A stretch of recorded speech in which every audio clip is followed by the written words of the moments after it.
હવે વાત કરવી છે કે એવા ભેજાબાજની કે જે બેંકના કોઈ પણ એટીએમ માંથી પૈસા કાઢી લેતો અને કોઈને ભનક સુધા ન પડતી।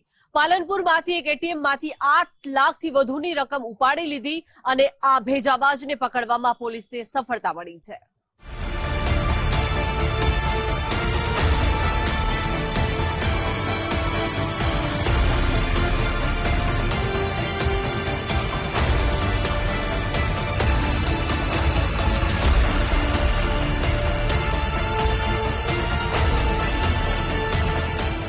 अठार गुना 15 जग्या 8.56 लाख थी वधुनु फ्रॉड अने एक भेजाबाज। नाम वकील इद्रिस खान मेव, काम छेतरपिंडी, રહેઠાણ હરિયાણા। દેખાવે સીધો સાદો લાગતો આ શખ્સ એક નંબરનો શાતીર છે। પોતાની વાતોમાં ભેરવી લોકોને ભોળવવામાં માહેર ઇદ્રિસ ખાને થોડા સમય પહેલા બનાસકાંઠાના પાલનપુરમાં રહેતા કેટલાક લોકો પાસેથી બેંક એકાઉન્ટ ખોલાવડાવ્યા હતા અને તેમના એટીએમ લઈ લીધા હતા। એ પછી તમામ લોકોના એટીએમ કાર્ડનો ઉપયોગ કરી એટીએમ મશીનમાં છેડછાડ કરી 8.56 લાખ રૂપિયા ઉપાડી લીધા હતા। આ બાબતે બેંક દ્વારા પાલનપુર પશ્ચિમ પોલીસ સ્ટેશનમાં છેતરપિંડીની ફરિયાદ નોંધવામાં આવી હતી। પોલીસે ટેકનિકલ સર્વેલન્સની મદદથી દિલ્હી પહોંચી અને ત્યાંથી વકીલ ઇદ્રિસ ખાનને ઝડપી લીધો હતો।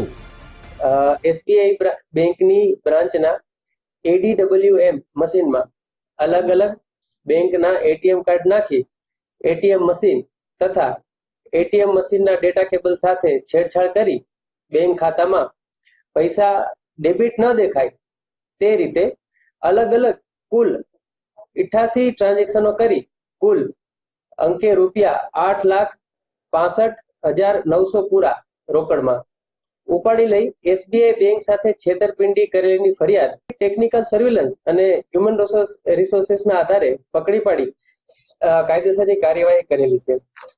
जेमां पकड़ाયેલ जे आरोपी छे तेनुं नाम छे वकील खान इद्रिस खान मेव, उमर वर्ष 31।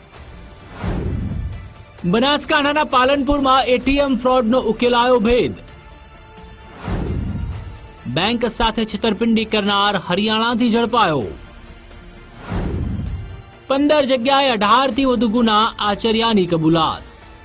आरोपी वकील इद्रिस खान हरियाणानो રહેવાસી છે, પરંતુ ગુના આચરવા માટે અલગ અલગ રાજ્યોમાં ફરતો હતો। જ્યાં પણ જતો હતો ત્યાં લોકોને વાતોમાં ભેરવી તેમના બેંક એકાઉન્ટ ખોલાવડાવતો હતો। તે એકાઉન્ટ ખોલવાના પૈસા પણ આપતો હતો। એ પછી તે લોકોના એટીએમ કાર્ડ લઈ લેતો હતો। ત્યારબાદ એ એટીએમ મશીનમાં છેડછાડ કરી રૂપિયા ઉપાડી લેતો હતો। આવી રીતે પાલનપુર હાઈવે પર આવેલા ખાનગી બેંકના એટીએમ મશીનમાંથી આરોપીએ 8.56 લાખ ઉપાડી લીધા હતા। બેંકમાં લાગેલા સીસીટીવી કેમેરામાં આરોપી કેદ થયો હતો। તેમાં મશીન સાથે છેડછાડ કરી રૂપિયા ઉપાડતો આરોપી દેખાય છે।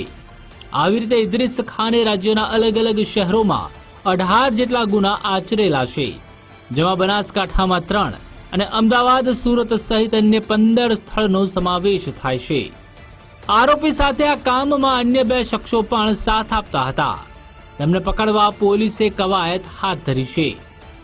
બનાસકાંઠાની અંદર 3 જગ્યાએ એ લોકોએ એટીએમ ફ્રોડ કરેલા હતા, જે 3 જગ્યાએ ગુનો દાખલ થયેલો છે। સુરતમાં 3 જગ્યાએ આવી રીતના એટીએમ ફ્રોડ કરેલા હતા। અમદાવાદ સાણંદમાં 1 જગ્યાએ એ લોકોએ આવી રીતના એટીએમ ફ્રોડ કરેલા હતા। તો કુલ 7 જગ્યાએ ગુના દાખલ થયેલા છે। હાલ એ સિવાયની 11 જગ્યા જે છે એ બેંક સાથે સંકલન કરી અને એ આગળના ગુનાઓ દાખલ કરવામાં આવશે। ફ્રોડ કરવા માટે આરોપીએ જે મોડસ ઓપરેન્ડીનો ઉપયોગ કર્યો છે તેનાથી બેંક એકાઉન્ટ ખોલાવનારા લોકો સાથે નહીં પણ બેંક સાથે છેતરપિંડી થતી હતી। પોલીસથી બચવા માટે આરોપી અને તેના સાગરીતો અલગ અલગ રાજ્યોમાં ફરતા અને ગુના આચરતા હતા। આવી રીતે એક બાદ એક ગુના આચરી ફરાર થઈ જતા હતા। કમલેશ નાભાણી, ગુજરાત ફર્સ્ટ, પાલનપુર।